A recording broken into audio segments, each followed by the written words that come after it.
দেশ এখন নির্বাচনের জন্য প্রস্তুত, এমনটা জানিয়েছেন প্রধান উপদেষ্টা ডক্টর মোহাম্মদ ইউনূস।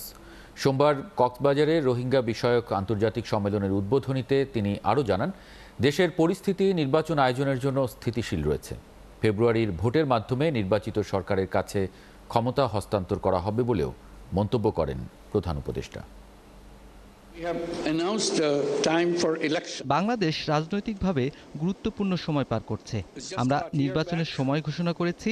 2026 সালের ফেব্রুয়ারির প্রথমার্ধে নির্বাচন হবে। সেই নির্বাচন করার জন্য দেশে অনুকূল ও স্থিতিশীল পরিস্থিতি বিরাজ করছে। অন্তর্বর্তী সরকার নির্বাচিত সরকার দ্বারা প্রতিস্থাপিত হবে।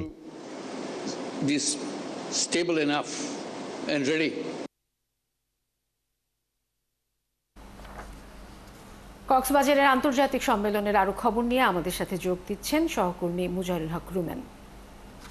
রুমেন, কক্সবাজারের আন্তর্জাতিক সম্মেলনের এই মুহূর্তের আনুষ্ঠানিকতা সম্পর্কে জানতে চাই এবং এছাড়া আগামীকাল কর্মসূচিতে কি কি থাকছে সে সম্পর্কেও জানাবেন।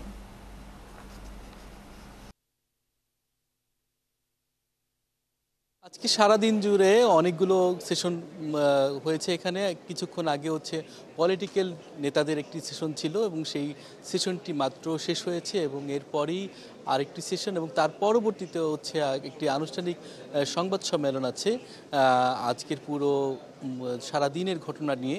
এবং এই যে এই সম্মেলন, এবারের এই সম্মেলনটি আসলে বাংলাদেশের জন্য আমাদের রোহিঙ্গা সংকট নিয়ে যে একটা বিশাল একটি বড় ধরনের সংকটের মধ্যে আছে, এটি থেকে মুক্ত হওয়ার কিন্তু একটা বড় পথ পরিক্রমা এখান থেকে শুরু হচ্ছে। কারণ হচ্ছে এখানে প্রায় 40টি দেশের প্রতিনিধিরা কিন্তু আমরা দেখছি সকাল থেকে সেশনগুলিতে অংশগ্রহণ করছেন। তারা বিভিন্ন সময় বিভিন্ন প্রশ্ন উত্তর দিচ্ছেন এবং প্রশ্ন নিজেরাও করছেন এবং এই ইন্টারেক্টিভ একটা সিস্টেমকে আসলে পুরো বিশ্বের কাছে তুলে ধরা এবং সেই তুলে ধরার মধ্য দিয়েই রোহিঙ্গা সংকট সমাধানের পথ খুঁজছেন আসলে সবাই। আপনি জানেন যে সম্মেলনটি আসলে 3 দিন ব্যাপী। কক্সবাজারে যেই আন্তর্জাতিক সম্মেলনটি শুরু হয়েছে আজকে দ্বিতীয় দিন এবং আগামীকালকে শেষ দিনে হচ্ছে আপনার এখানে যেই 100 আপনার বিভিন্ন গুরুত্বপূর্ণ মানুষ আছে যারা হচ্ছে 40টি দেশের প্রতিনিধিরা এবং হচ্ছে বিভিন্ন এম্বাসি থেকে আসা লোকজন সব সহ 100 জন মানুষ কিন্তু কালকে রোহিঙ্গা ক্যাম্পে কয়েকটি ভাগে তারা বিভক্ত হয়ে পর্যবেক্ষণ করবে। প্রত্যেকটা ঘরে গিয়ে তাদের যেই সংকটগুলি আছে তারা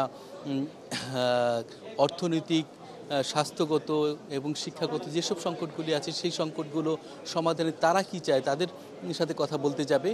পাশাপাশি এদেরকে মিয়ানমারে ফিরিয়ে দেওয়ার ক্ষেত্রে তাদের যে পরিকল্পনা, তাদের যে ইচ্ছা, তাদের সেখানকার যে পরিস্থিতি সেগুলো সম্পর্কেও কথা বলবেন।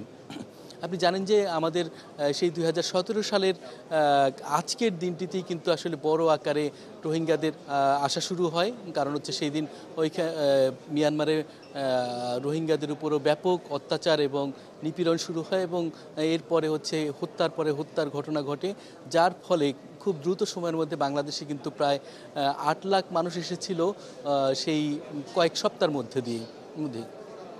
জি রুমেন, আপনি কক্সবাজারে আছেন, আমরা নিশ্চয়ই আপনার কাছ থেকে এই সম্মেলনের আরো খবর পরবর্তীতে জানবো। দর্শক, কক্সবাজারে আন্তর্জাতিক সম্মেলনের খবর জানাচ্ছিলেন সহকর্মী মুজাহিরুল হক রুমেন।